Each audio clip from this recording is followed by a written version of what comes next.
And now, 3 rounds of Fade the Noise, bold takes, sharp bets, and guaranteed heat. Introducing first, the hosts, Joe and Eric. Hello and welcome. This is episode 24 of Fade the Noise, your number one destination for sports betting insight. And we've got a full house today. So it's been a while since we've had Aaron on the show. Clark is back from last week. We've got Angel with us and Joe, CEO of Moneyline Hacks, co-sponsor of the show. Hope everybody's having a great day. Happy Halloween to everybody in attendance and I guess you guys. So once again, another wild week of sports. We're going to dive into things like normal today, but since we have more people, there's going to be a few different opinions and we're going to start things off with a UFC recap. So I think everyone knows what happened. It was weird. Joe's going to give you the lowdown. So Joe, what'd you think about Aspinall and Gain and then Jandiroba and Dern? Yeah, it was a pretty good fight. Not the Aspinall and Gain. Jandiroba and Dern was a pretty good fight, especially for that women's title fight, especially a fight that a former UFC contender and now analyst Dean Thomas was talking about being insignificant. He said it's he said it was the most insignificant championship fight for Dern and Jandiroba fighting, which was just a stupid take in my opinion.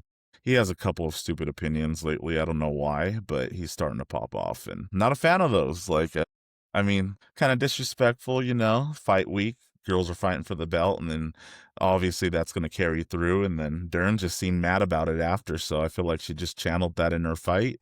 Her and Jandiroba were actually the better fight to watch compared to the men. So I guess it wasn't that insignificant because they're the ones that carried all the torch basically for that card for the championship fight. So it was very good. I never usually get influenced, but unfortunately I was influenced just by a lot of outside noise with Jandiroba. I wanted to pick Mackenzie Dern. I had a feeling she was going to pull it off. She pulled it off in the first fight, but I know 5 years is a long time. Jandiroba's on a hot streak, but Mackenzie Dern, when she's on point, she could beat anyone, and she was on point that night. So good for her. It's good for the sport. She's marketable. I think she's going to be a good, marketable, pretty active champ. So I think it's good for the women's division, and then we'll see how long she could keep that belt because there's a bunch of killers in that division. And then the Aspinall Gone fight, what could we say? It was quick. Tom got poked.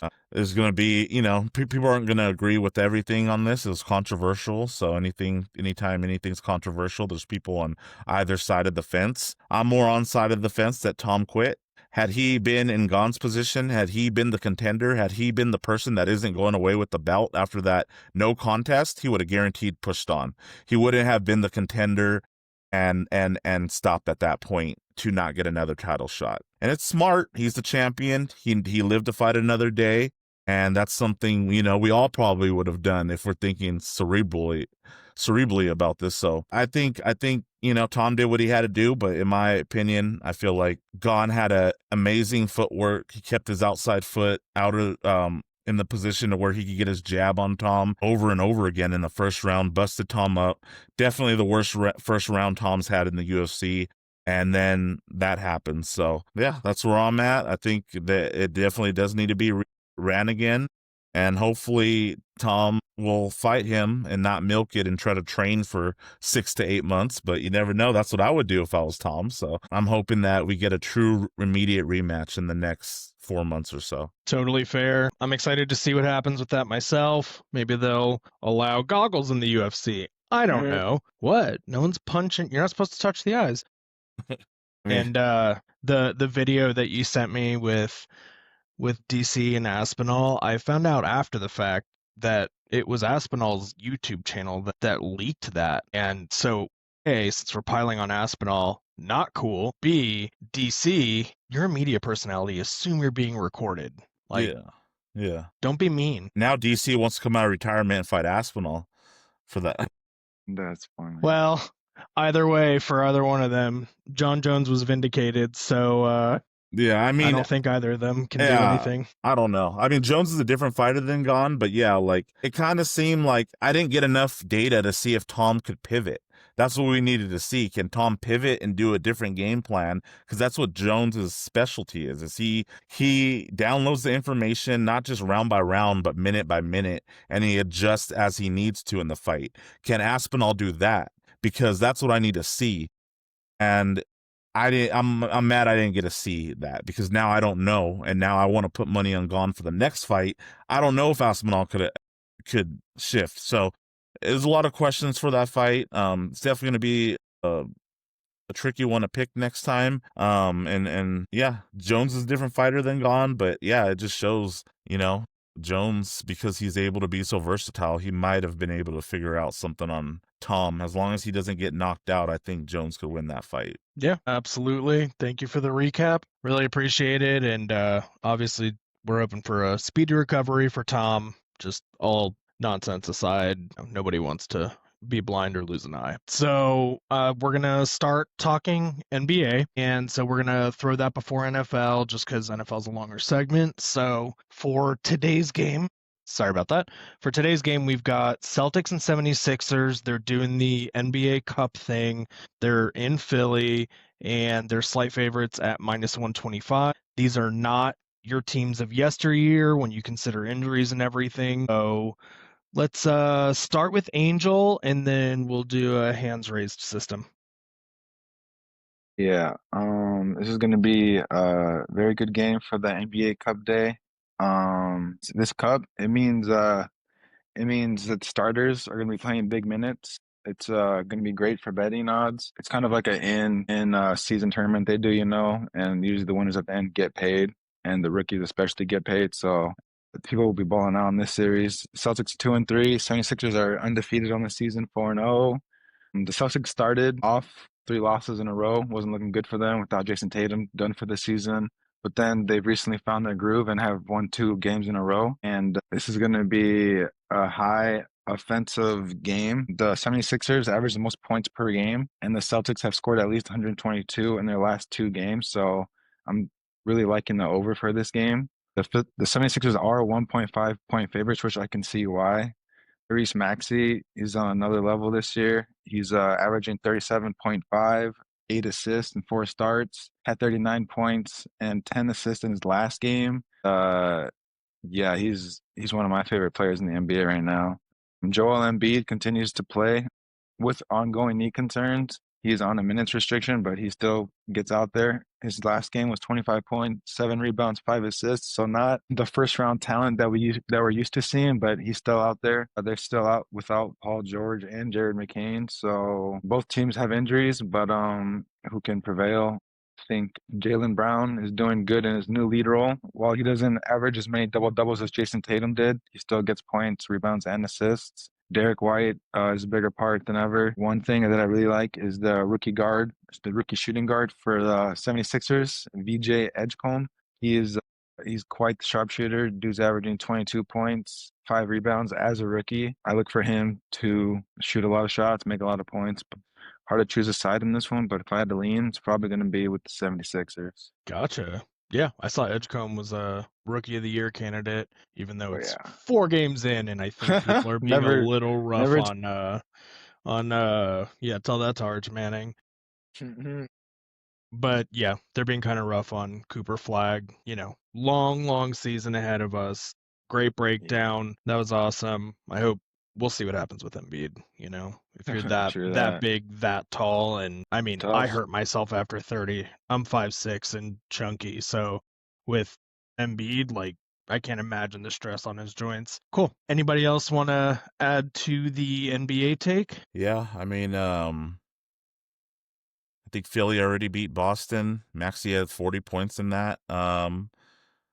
It's just going to really come down to, the teams leaning on Horford at 5 coverages. Expect toggles between soft switching and the shallow drop. If Maxey's pull-up plus his right-hand drives is as strong as they normally are, then he could punish any deep drop. And if Boston shows weak coverage to its left, then he's been countering with snake dribbles into the nail. Maxey's just I could just see him having his way today, having another near 40-point game. Seems like it's a terrible matchup for the Celtics when Maxey's at full speed. They're basically the Celtics are basically without their queen right now.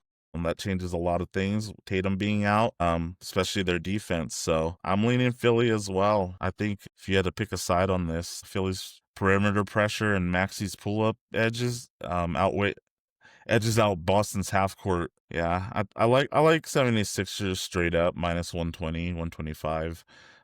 For the total on this, more neutral. If Embiid is out, then I would lean over, but stay away from the total if he's in. Something to watch. Yeah, for sure. Thank you both. Had no idea Tyrese Maxey was on Luka level now, so that's awesome. And since we're talking NBA, I saw earlier Jokic not snapped, it's Jokic, but at some reporters because they were like, they kept saying, you make it look effortless. He started the season with 4 triple doubles, I believe. And so they're like, you make it look so easy. He's like, it's not effortless. Please stop saying that. He's also insult. Yeah, that's I crazy don't talk. blame him. You need to put Cool. some respect on his game. Yeah, absolutely. And as we dive further into the NBA season, we'll have more games, more matchups, all of that to discuss, but you know where to go for the picks. Join the Moneyline Hacks Discord. Things have been going very well lately. I did a huge teaser with your plays the other night. I never even told you and won a bunch of money, so I'm happy. Mine? Yeah, of course. Nice. We have so many things, people dropping plays left and right in our community. We've been on a heater. Clark's been on a heater. Aaron's been on a heater. We're going. Oh, yeah. Sorry, I guess that was not clear after all. Cool. So we're going to move on, dive into the NFL slate. We've got some really, really good matchups. The first one, I don't know how I feel about. It's going to be Broncos at Texans. So Texans are minus 122. They're at home, and the Broncos lost Surtain, but they still have a really good defense. Like, all I can assume about this game is that it's not going to be super high scoring. When it comes to picking a side, though, like touchdown scores or sides, anything, I have no idea what's going to happen. And after the Falcons screwed me last week for like the third time, if I don't like a matchup, I'm just going to do the responsible thing and stay away from it. So cool. Let's pass it on over. Joe, you want to kick us off for this one? Yeah, so Broncos at Texans. Broncos just got done beating the shit out of my Cowboys last week. So they're on a pretty good, getting momentum. Bo Nix for CJ Stroud, boy wonder who went in reverse. Nix is traveling without his cornerback one on defense, backing him up. Surtain got hurt last week, the beginning of the game when they played the Cowboys. Most people's thoughts were the Broncos might be in trouble, but they were not. And they managed to look great on offense. Everybody does, though, against the Cowboys. So that's not very telling because every quarterback stats are significantly higher when playing the Cowboys this season. So we can't really go too much off that game. We'll see if that was what he needed to get that spark in his offense and get back to where he was ending last season. Stroud's efficiency should tick up with Nico Collins being cleared from concussion protocol, Christian Kirk's practicing fully, and Dalton Schultz is trending to return eventually, maybe late in the week. Houston could isolate Collins on their cornerbacks 2 and 3. They could stress Denver out a little bit. Kirk's slot snaps create yards after carry threats against the zone. And Houston, it does upgrade Houston's explosiveness around 10 to 15%. So I'm expecting them to be a little more explosive with Nico back. And if I had a lean somewhere, I don't have a strong angle on this game, but if I had a lean, I'd say a micro lean. I'd do the over. I think the over set around 40 points right now. But only if Schultz is in. If Schultz is out and you want to play this game, then play the Houston money line. I think I lean them. Yeah. Okay. Interesting. Yeah. Can't wait to see the battle in the trenches. Sean Payton has always been considered evil for fantasy football because he's got, he's a matchup exploiter and has a new favorite receiver every week. So you never know who's going to be the hot hand. But, top ranked offense or offensive line against defensive line, not number one, but it's going to be really telling. So, all right, we're going to go in order here. Angel, anything to add? Oh yeah, Broncos and Texans. This is gonna be a good game. Broncos are on a 5-game winning streak. I won't count the game against the Cowboys. Texans are 2-1 at home. They just beat the 49ers, so they're coming into the game with some momentum. The Texans defense ranks first in total yards allowed per game, 6 yards, and that's not good. They're also the number one scoring defense, which is kind of weird. But I don't think you're going to win many games when you give up the most yards. The Broncos' run game is ranked third in the NFL, 137 yards a game. They got a pretty good 1-2 punch with J.K. Dobbins and R.J. Harvey. They both combined for 157 yards and 3 touchdowns last week, but it was against the worst defense in the NFL. The Texans, they have a pretty nice running back. Name's Woody Marks. He's kind of their number one option right now, but he was limited in practice due to a calf injury, so that's something to look at. Nick Chubb will be the backup. Texans, they need to rattle Nicks and they need to keep him in the pocket. He needs to be pressured. Last week, he only had 1 carry for -1 yard.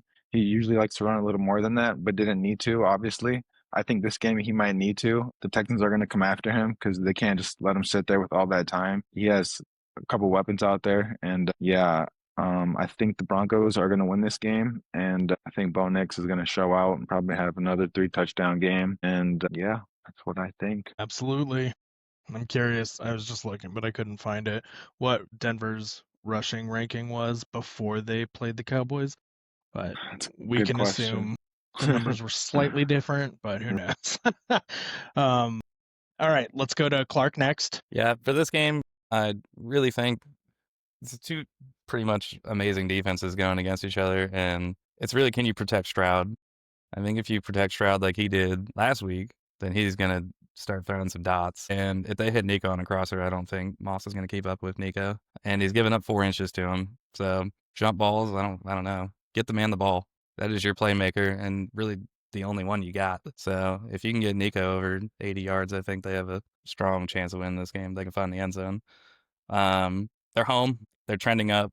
I'm going to take the Texans and just play the money line. Don't worry about the spread. And if they look like they did, I mean, he had almost 300 yards in the third quarter last week, and I don't even think he's touched 300 yards all season. So they can do that one more time and protect him. And the flip side, that Texans defensive line is absolutely nasty. And you have Will Anderson and Daniil Hunter, and then you got Sheldon Rankins and Mario Edwards Jr. in the middle. They could probably just play base defense 4-3 and just send those 4 boys at you. So if they can lock Nicks down and stop the J.K. Dobbins tandem with him and Harvey, I like the Texans to win this game. Gotcha. Yeah, all great points. If Nico is their best weapon, why did I pick up Christian Kirk in fantasy?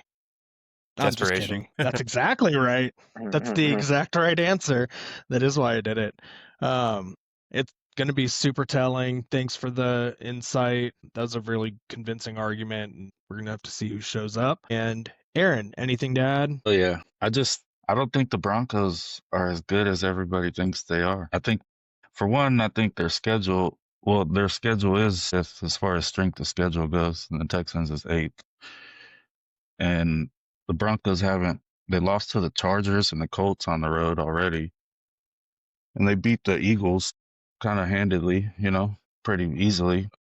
But when they play teams that can, I'm not saying the Giants have a good defense, but when they can rush the quarterback and they're good at it, then Bo Nix isn't good. And the Giants kind of made them look like ass. They almost beat them, It took the fourth quarter. That was that game. They looked like shit all the way through 3 quarters, though. And then I think just Surtain being out alone, you get Greenlaw back. I think with Nico coming back, if he's all healthy, I think it's going to be an issue. I mean, they pick on Surtain when they try. I mean, dude's a difference maker. It's just going to be something you have to take advantage of. Like Clark said, protect your damn quarterback because that's all you got. It's our only shot right here. And then obviously the Texans are better at home. Yeah, Denver's on just stupid win streak. They're coming to play a real defense on their first road game in a while. And it just sounds like the Texans open at +1. Now they're -2 or whatever it is. And I don't know. I just believe it. I think I had another thing. Go ahead. No, I don't think so. That was this game. I feel better about my Texans pick, though, if you guys are on board. Yeah, I really like Texans first half because that seems like they're nobody can score on them in the first half at home. And Fairbairn nobody's going to score for the Texans offense, but at least our kicker can make 9 field goals a game. So it could be a low score in first half. The Texans win or something. That 33-point fourth quarter is stuck in my mind. What if he does It it shouldn't again? be. Oh. I just noticed we have the 2 people living in Texas currently not Cowboys fans, but the 3 that aren't in Texas are all Cowboys fans. So I guess that's why it's America's team. Right? Yeah. Damn. You can't argue with that logic. But I agree with what Joe said earlier. You know, you guys made a really convincing argument for the Texans. I didn't have a side on this one, and especially after Aaron's point about how Nix is under pressure, I looked it up, and apparently he is 27th PFF wise under pressure, and Houston ranks 7th in pressure. So I don't think he's going to have a great day at the office, at least not an easy day, you know? So thank you guys. Really appreciate the insight. We're going to move on to the next game. Chiefs at Bills. Why is this not the Sunday night game or game of the week thing? Don't know. Couldn't tell you. But I will say this one is always a classic. I have to check because this was something that's been stuck in my mind. But I noticed, I think last year, every time these teams play each other, the score ends up 24-27 or 30-27. Always comes down to the wire with like a field goal of difference. Chiefs are minus 130 right now. They've been playing a lot better football, especially since they've had some injury issues clear up. And earlier, I saw some article about a supercomputer picking the Bills to win the Super Bowl this year. What? Hey, computers can run Super simulations computer? better Oh than me. my goodness. Yes, a supercomputer. It's like a computer, but super. And so we'll see what happens. Maybe they make it to the Super Bowl now that they're doing the virtual ball spotting, because I thought Josh Allen had it last year. But we'll dive into the game itself. And Clark, why don't you kick us off this time? I'm going to start and say this line is, I'm going to do the same thing. I'm just going to take the Bills money line this week. And I think the biggest problem, the Bills need to go get a wide receiver. Go get Olave from the Saints, who are going to tank, or, you know, trade for somebody. Get this man some help. Is you're not going to be able to just run James Cook 30 times against the Chiefs. So they got to be able to throw the ball. And when your best receiver is Khalil Shakir at like 5'10" and not fast, you're just running a bunch of zigs and slants and quick stuff. And I don't know, you're not going to consistently beat the Chiefs with that, which is always their problem. And I mean, the Patriots are getting better in the division too. So I like the Bills money line here just because it's not primetime game, because we're going to play this game at 3:30. You know, not Sunday night or Monday night, which I don't know what Goodell's doing. But normally he puts this game the most prime slot. I've played on Thursday, I don't care. But primetime Mahomes, I want no business with that. So I think the Bills seem to win the game in the regular season and lose the one that matters. So I think they're going to stick with that and ride with the Bills money line again. I mean, no team really has any major injuries. So James Cook can get the ball over 100 yards. They're probably going to control the clock and kind of squeeze Mahomes out of some possessions. So I'm going to go with the Bills. Great take. I mean, I think they've had issues with clock management in the past, but maybe that's all cleared up. Yeah. And again, like you pointed out, it's a postseason thing. Yeah. Yeah. Cool. So, Angel, anything to add? Yeah, so postseason thing, you say, you're right. The Chiefs have blocked Josh Allen from the playoffs with about 4 playoff wins, including the most recent 32-29 loss in the AFC Championship in January. So I don't think Josh Allen likes to play the Chiefs in the postseason, but during the regular season, he usually beats the Chiefs. He's 4-1 against the Chiefs during the regular season. So we just want to talk about the postseason. I think the Bills are going to win this game as well. The Chiefs are on a 3-game win streak. It didn't look too good at the start of the season. We thought this may be the downfall, but it turns out it's just the beginning of the season. The Chiefs have allowed 652 yards and 24 points during their 3-game win streak. And I think that Josh Allen and James Cook are going to put up a lot more yards on them than probably any other team has. James Cook coming off a game where he had 216 yards, 2 touchdowns. Dude went off. There wasn't much defense in that game. Josh Allen even had 2 rushing touchdowns, 3 carries, 7 yards. He only had 160 pass yards. I guess when you don't need a pass, you just run the ball. So I'm thinking he's going to have to probably pass the ball a little more in this Chiefs game. Dalton Kincaid is probably looking like his number 1 option at receiving. I look for him to get a couple targets. The Chiefs, I don't know. You can't count them out. They got Rashee Rice, Travis Kelce, Worthy. I mean, Rashee Rice is a touchdown machine. He's done nothing but good in the 2 games back, and I think he's probably going to go for another touchdown or two.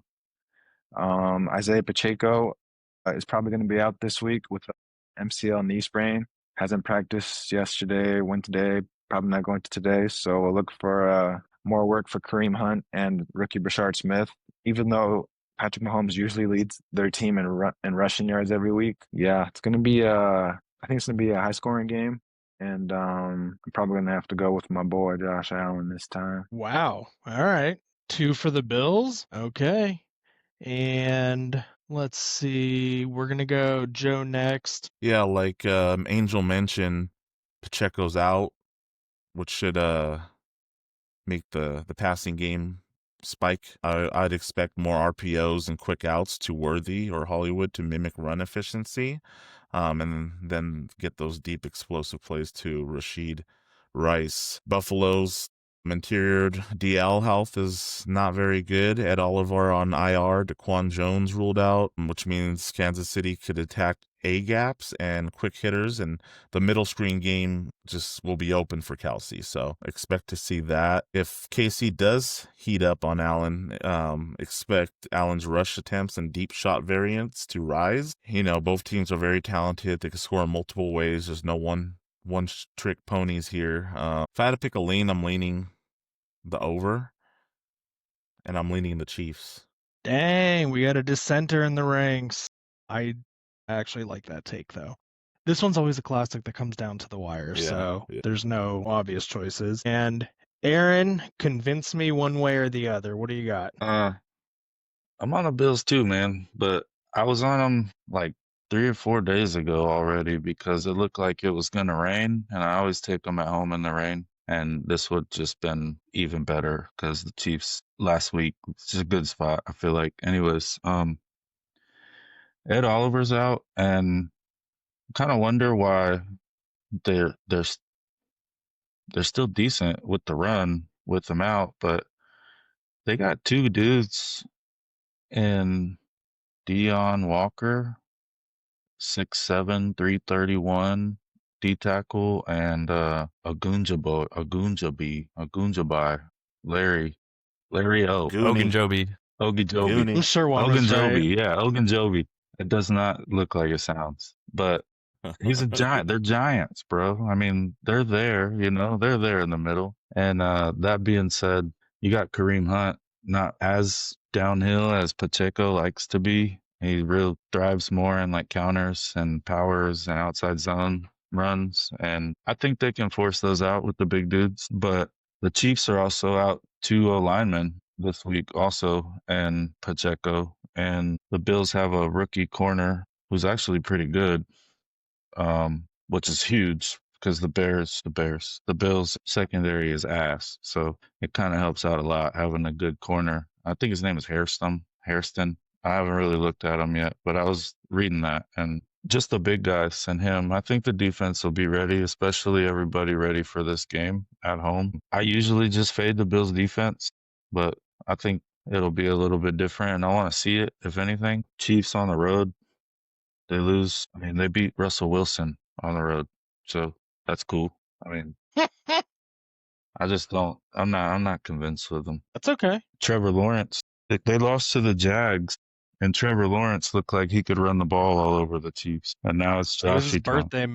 It's Joshy boy time, though. I think it's a low-scoring game. Run the ball. We're just gonna run it and run it and run it. And I mean, hopefully that defense can do something against those deep plays that the Chiefs like to throw lately, and not let any explosiveness up. But I do like that. I do like the Bills. Okay. All right. Noted. The Panthers were at We got a home, majority. killing everybody at home, man. And Bills, that was like a warm-up game. Can I It's add been a 2 weird things from that? season. Yeah, of course, Clark. Go The ahead. corner's name was Maxwell Hairston, There you go. and I looked at the weather report for the game. It is 0% chance of rain and 52 degrees, Yep. it looks like. Now there's no So- rain. We got Mahomey. Yeah, there's no rain for Sunday. So I looked that up when he brought up the weather because I didn't think about that. But No, 3 mile an but hour like winds 3 is days gonna be a ago, pretty 4 sweet days day. ago, it was supposed to rain. So I was like, oh, give me the Bills, bro. Give me them now. You know what? There's some nerd at a really smart university somewhere doing like the effect of global warming on NFL player statistics. Like, oh, it's warmer now. There's not going to be any rain, so Mahomes is going to throw 450 yards. Just watch. Yeah, I mean, it has to be a thing, like climate change in general, because there used to be so many games where the players were buried up to their neck in snow in December. Now those games are getting less and less and less. So there has to be some Wow. long-term data, like, in December, this is why teams would sneak into the playoffs. Maybe that factor is going to be gone or more diluted now with the weather getting a little hotter. I'm sure if anyone here watching this is privy to those numbers and stats, hit us up. I don't know why or what I'll do with it, but it doesn't hurt, and I'll say your name on the internet. So cool. All right. Thank you guys. We're gonna wrap things up. Seahawks at Commanders. So Seahawks are pretty juicy favorites at minus 162, even though it's going to be in Washington. I think it's deserved, mostly just because they're a more complete team. Not going to speculate on what happened to the Commanders this year, although there is the obvious of Jaden Daniels' constant nagging injuries. We have to see. Again, long season, we're at the, oh my God, we're not even at the halfway point yet. They can turn things around. It just depends if everyone gets healthy, get a bye week or two in there. I don't know, but I think the Seahawks have earned that money line. The plan anyway, but let's just go. Well, it's the first time. It's the conversation. first time with the super full house. It was meant to save time, but we're going. We're getting through the thing. Okay. So, Angel, why don't you kick us off instead? But yeah, I also don't have much, but we got a few things. 3-5 Commanders going against the 5-2 Seattle Seahawks. Talk about a primetime game. You got one. Sam Darnold's looking pretty good. Seahawks have the second highest run rate in the league, despite having the second worst yards per carry. So it's not a very good combination. But then again, they're very efficient in passing the ball. They have the NFL's highest yards per attempt passing. And they also have been greatly helped by a wide receiver by the name of Jackson Smith and Jigba. He leads the NFL with 819 receiving yards, and he's making his case for NFL Offensive Player of the Year. I look for them to pass him the ball a lot of times. The Seahawks defense, they have the sixth best QB pressure rate, although they only have the third lowest blitz rate. They usually only pressure with 4, but that's all their team needs to get to their quarterback. So that gives them a lot of help with their coverage. And that result is that their defense allows the NFL's fewest rushing yards. So I think that's going to be a problem for Jaden Daniels if he is back this week. Yeah, I can see why a lot of people favorite Seattle in this game. And I, too, am one of those people. I think if Jaden Daniels does play, he's going to be without one of his main options, Terry McLaurin. He did recently come back, but is out again. So look for them to lean on Deebo Samuel, their run game. And I think Jaden Daniels is going to have to put the team on his back if they want to win this game. Totally fair. I can't remember if I was disappointed by Deebo last week or not. Yeah. I was. So we'll see what happens. For sure. Thank you. All right. And we're going to go Aaron next and wrap up with Clark. I mean, Jaden Daniels is. I don't like field goal games. Like, the spread's a field goal. Like, leave me alone. I'm moving to the next game. That's usually how it goes. I think the Seahawks might be like the most well-rounded NFL team in the league this year. They're all around pretty good, dude. I don't know where these rank, but they got 23 sacks, 8 picks, 57 quarterback hits, and 41 tackles for loss on defense. And those all rank pretty high. I can't say they're all number one or not. I mean, they're like a quiet, really good defense still. You don't really have many quarterbacks doing what Sam Darnold's doing this year, winning games at the same he's really fit. It's Jaden Daniels' first game. Don't really have anything to say because I'm just fading the Commanders all season. Nobody goes like 80 plus, 85+% converting your fourth down and has a good season next year. I wasn't about to back them. It's a short Commanders week too, and they play the Lions now. Might might just kind of be a look ahead spot for them. Maybe I don't know if they even have that in them as a Commanders this year, but they give up the pass yards, and Darnold likes to pass, and then Jigba can probably get 100 yards on the Commanders. I mean, I didn't really take too much away from the game. I like Seattle probably. Okay. I think you saw Darnold and was supposed to be even an elite defense. He's chopping them up. I mean, I don't think he's going to have a problem with the Commanders here. I didn't get too heavily invested in it. In Jigba 100 yards and Seattle money line. That's what I was. Hell yeah. I'm all for it, man. Thank you very much. And we're going to wrap up with Clark. Any conflicting takes or? No, I think I'm on Seahawks -3, actually. They're coming off a bye week. They can establish the run in this game against the Commanders. There's no scary Terry. I mean, Jaden Daniels, I think, is going to kind of struggle. He hasn't really had that many reps. So the Seahawks defense is good, man. Like, they are legit. And if they can run the ball efficiently and play action to Njigba, and, you know, Cooper Kupp still got a little bit left for him. So I like the Seahawks in this game. I think they've had a lot of time to prepare for it. And, I mean, they've won the last two by, 8 points each against Jacksonville and Houston, which are Jacksonville's defense is decent and Houston's is elite. So, and he was kind of torching them a little bit. So I think that Seahawks -3 is probably my safest pick of the 3 games that we've done.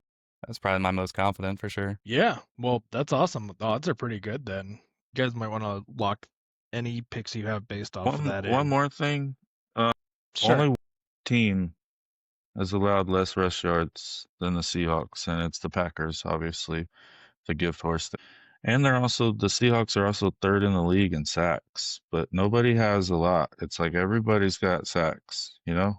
I think it's a good spin. Bye week, so we're better than, our quarterback's better. Your quarterback's, I don't know. It just sounds like a good spot. But that was the last. It is. They're quietly not giving up rush yards, and they're sacking quarterbacks. It's the formula. Cool. Thank you guys. Appreciate all the insight. Before we head to the Lock It In segment, I wanted to see if anyone had a quick note about the World Series expectations, not looking for bets, sides, picks, just a thing or two to keep an eye on with tonight's game and then the potential game 7. Yeah, I mean, I'll Dodgers start it in off 7. since I'm rocking the Dodger gear. We know what side I'm on. Might need some consoling if we don't get tonight's game. Definitely need a good showing from not just Dodgers have been really top heavy. The stars have been showing up, but we need just our bullpen to show up. And I know Yamamoto's going to be lights out. Usually is. That just needs to stay consistent, but he's not the issue. It's just our batters need to start hitting. They're pretty cold right now, and the only one that was hitting was Ohtani, which they're not pitching to anymore. So they're just walking him.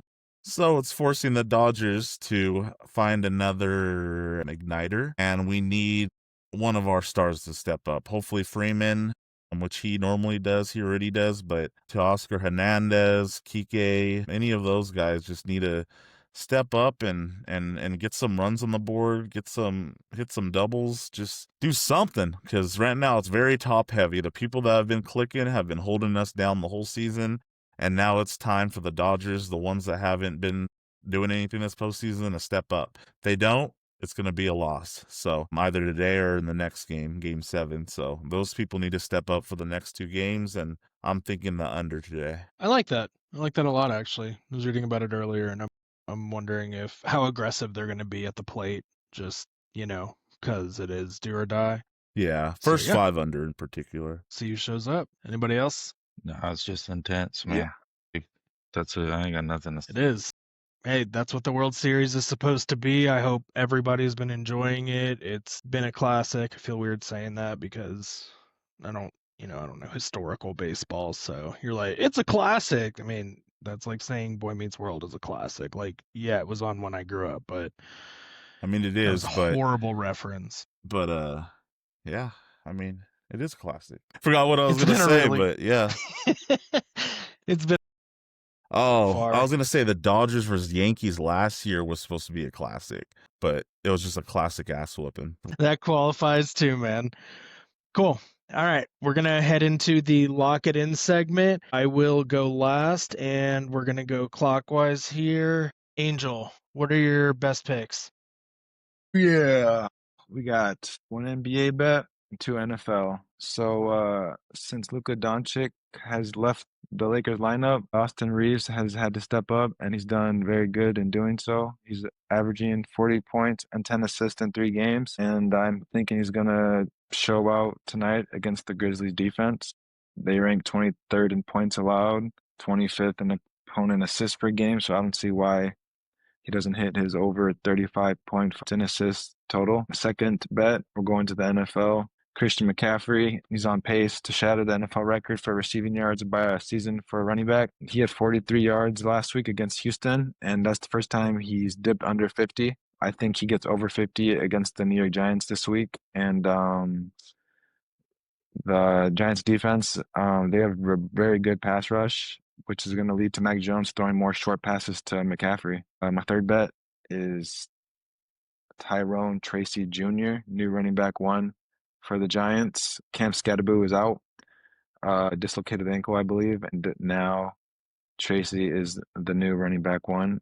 52.5 rush yards. I think he gets that pretty easy. The Giants have run the 8th most plays in the NFL this year. I don't know if that's a silly stat or if it's meaningful, but I think they're going to run a few more rush plays in that game, and he gets that over 52 yards. Cool. Thank you very much, sir. And we're going to go on to Clark next in the order. What do you got? All right, my two best bets this week will be Indy -3 against the Steelers. I'll watch every game. I know when to fade them, and Colts look nasty. Then they're going to carve them up, I think.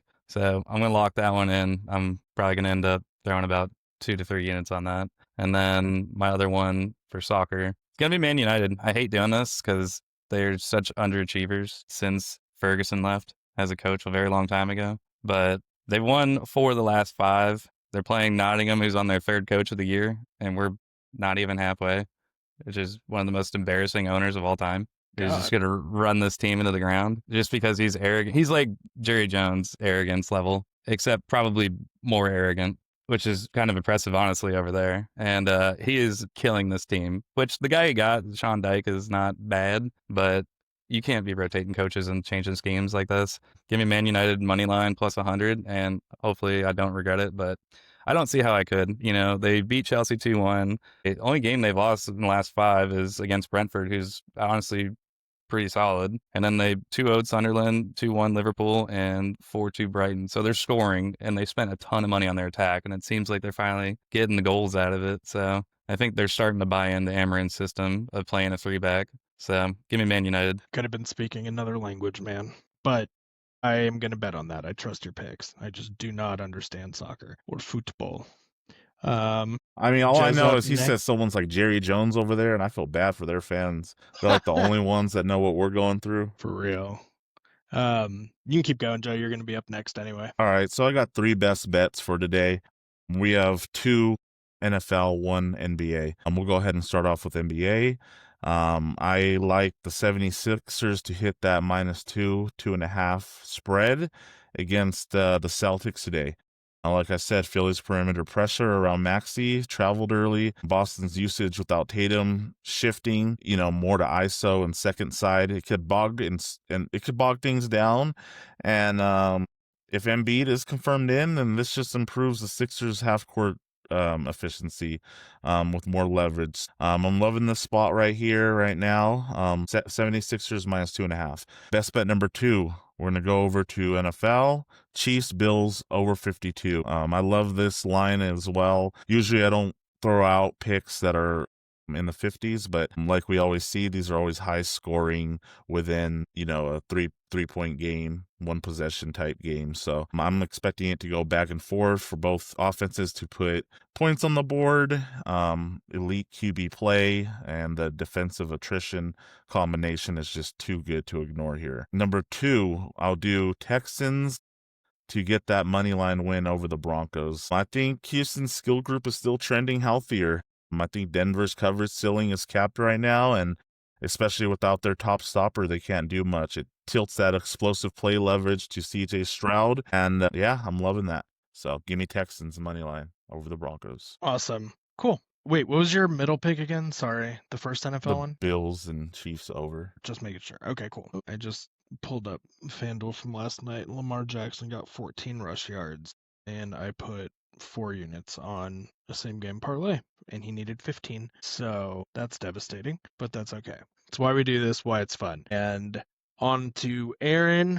Aaron, you're welcome back, Lock It In segment. What do you have for the audience today? Oh, you're muted again. Here, I got you. I think I like these option teams. These weekday college football games haven't been this sweet. I like Texas Tech -7 this weekend though. You can still get it. I think it's a 7.5. Maybe you can get it. I think Texas Tech is one of the best. I think they're getting healthier and healthier. They're playing K-State, and we're getting just a touchdown. I think it's fair money, good price, good.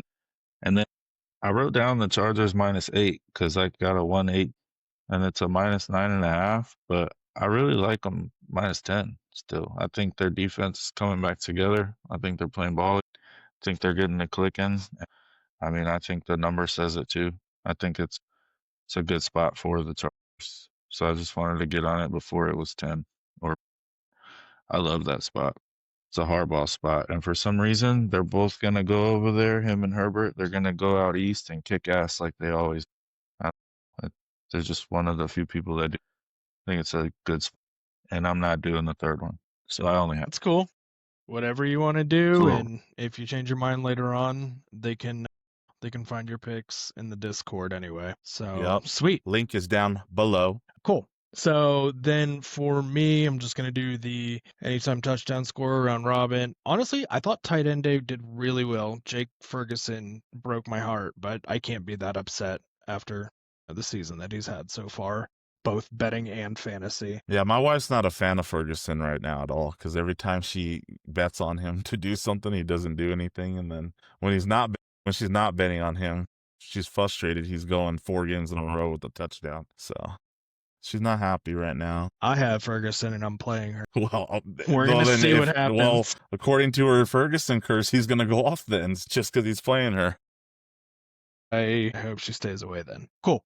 Anyway, so for this week, I like Jahmyr Gibbs, Kamani Vidal, Tyler Warren, Josh Jacobs, Kyron Williams, and JSN to score a touchdown. I know that, especially for the Seahawks game, Yeah. Who is they tend to JSN? lean Jackson Smith into Jigba. All right, just for our viewers. Yeah, I didn't even think about that. I've called him JSN since I first saw his name just because it's so many words. Well, syllables. But anyway, so yeah. Jackson on the Seahawks, I know that they're pretty run heavy independent, but the Steelers are just kind of falling apart, especially against the pass game. So I like his odds to just show off. I mean, we can all agree his yardage is going to be there, and I'm just hoping he pulls one in. Agreed. Cool. So yeah, all right. Well, that's the show, everybody. Good luck. Have a great weekend. We will be back next week, and so will UFC. Yep. Well, I mean, UFC's this Okay. weekend, but we didn't talk it on the show, so. My bad. Yeah, but there's UFC this weekend. We just have it in VIP. Even better. Cool. So good luck, everybody. Happy Halloween. Have a good weekend, and we'll see you next week. Cut through the chatter, fade the noise.